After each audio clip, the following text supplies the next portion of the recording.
So now let's consider the cylindrical robot with a spherical wrist. This system has 6 degrees of freedom. The first degree of freedom is a rotation around this vertical axis, followed by a prismatic joint that's aligned with the same axis. We then make a 90-degree turn and add another prismatic joint horizontally in the plane of the whiteboard. And then the last 3 degrees of freedom are the wrists. This is a rotation around the horizontal axis, the vertical axis, and then the horizontal axis again. These 3 degrees of freedom are all mutually perpendicular to each other. When studying this robot, we'll do it in 2 parts. First, we'll study the robot, then we'll study the wrist. Here we have an alternative iconic way of representing the RPP robot, rotation, prismatic joint. Here, the first rotational degree of freedom is represented by this barrel, and then the translational degrees of freedom, the prismatic joints, are represented by these boxes where the little square on top indicates the direction at which we're going to be translating. So now let's start the Denevit-Hartenberg transformation convention. First, we'll identify the z-axes. The first degree of freedom, z0, is a rotation around the z-axis. Z1 is this prismatic joint. Z2 is a prismatic joint, or it's a z-axis that's perpendicular to Z1. And then here is the end effector frame with the z points in the direction that we're reaching.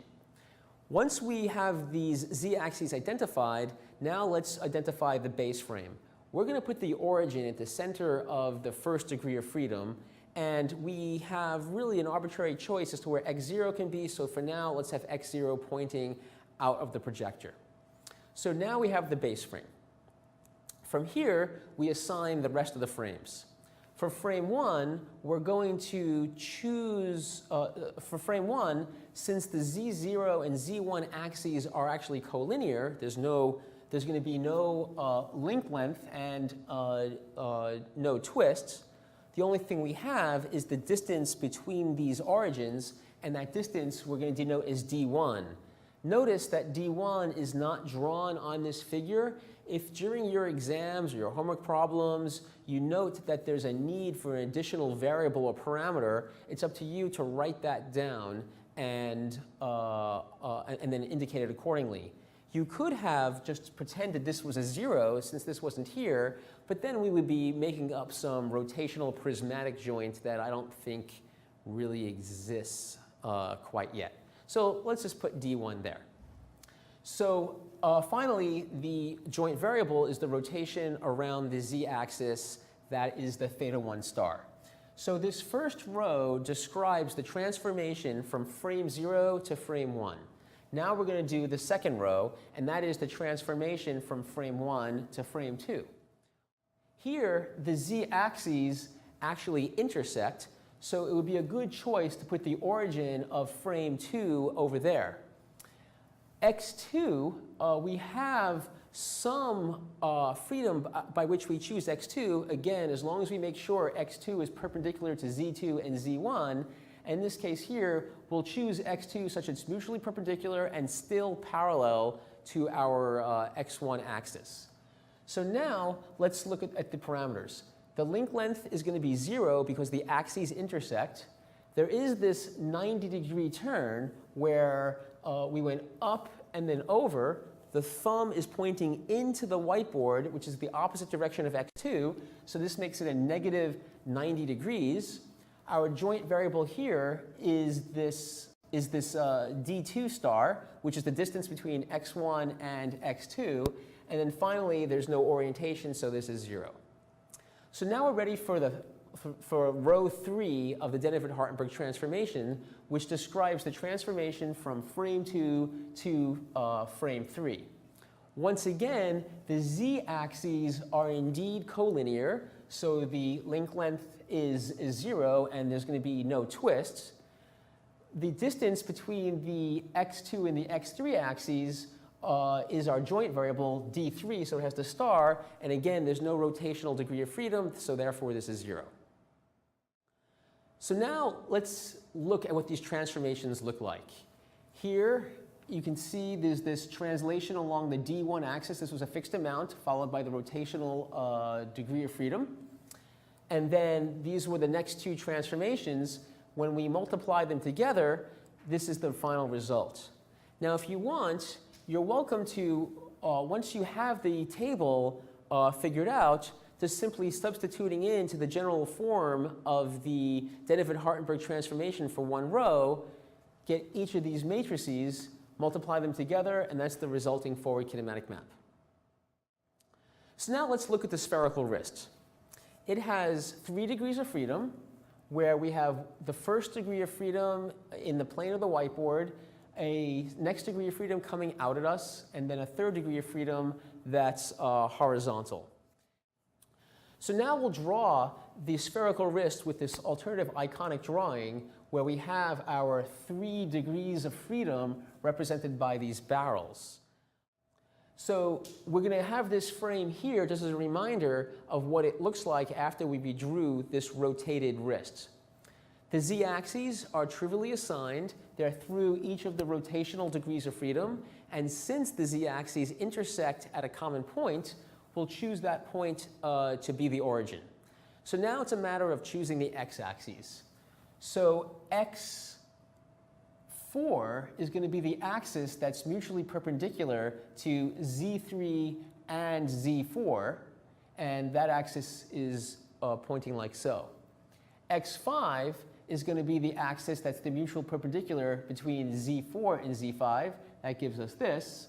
And then x6 will be the x-axis that ultimately we will use the convention for the end effector to determine. So now let's look at each row of the Dennevit-Hartenberg transformations. This is the transformation that gets us from frame 3 to frame 4. So let's look at the z3 axis and the z4 axis. You can see that our x4 axis is pointing this way, giving us a negative 90-degree twist. And then this is the orientation. There's no offsets because all the x-axes share a common origin as well. Now going from frame 4 to frame 5, so here's z4 to z5, we rotate positively around the x5 axis, so this gives us a 90-degree twist. Finally, z6, following the convention of the end effector, is collinear with z5, so there is no link length nor a twist, but there is this offset to the end effector d6, and again the rotational degree of freedom is theta 6. So here you have it. Here are the Dennevit-Hartenberg transformation parameters and the resulting matrix that comes from multiplying each of these transformations together. However, we're not quite done. It turns out there's a slight mistake here. The mistake is, in this reference configuration, if theta 5 is 0, we will not be in this reference configuration. In order to be in this reference configuration, this joint variable has to be negative 90 plus theta 5. That's what goes over here. Because of our choice of reference configuration, we needed this negative 90 degrees to be here. This is actually a mistake in the book. In fact, this transformation matrix is not a result of these transformations now. This is what the accurate transformation looks like. If you wanted this table to be correct as we originally intended, we would have to draw the wrist in this configuration where the joint 5 is oriented so the whole system is pointing up in its reference configuration. When we do that, then the Dennevit-Hartenberg transformation table that we presented is indeed accurate. And in fact, this is the correct forward kinematic map from the end of the RPP robot to the end effector. In other words, this is the forward kinematic map for the wrist. Interestingly, about this wrist is if you substitute phi, theta, and psi in for theta 4, theta 5, and theta 6, what you get is the Euler parameterizations. Remember, rotation around the z-axis by phi, rotation around the y-axis by theta, and rotation around the z-axis again by psi.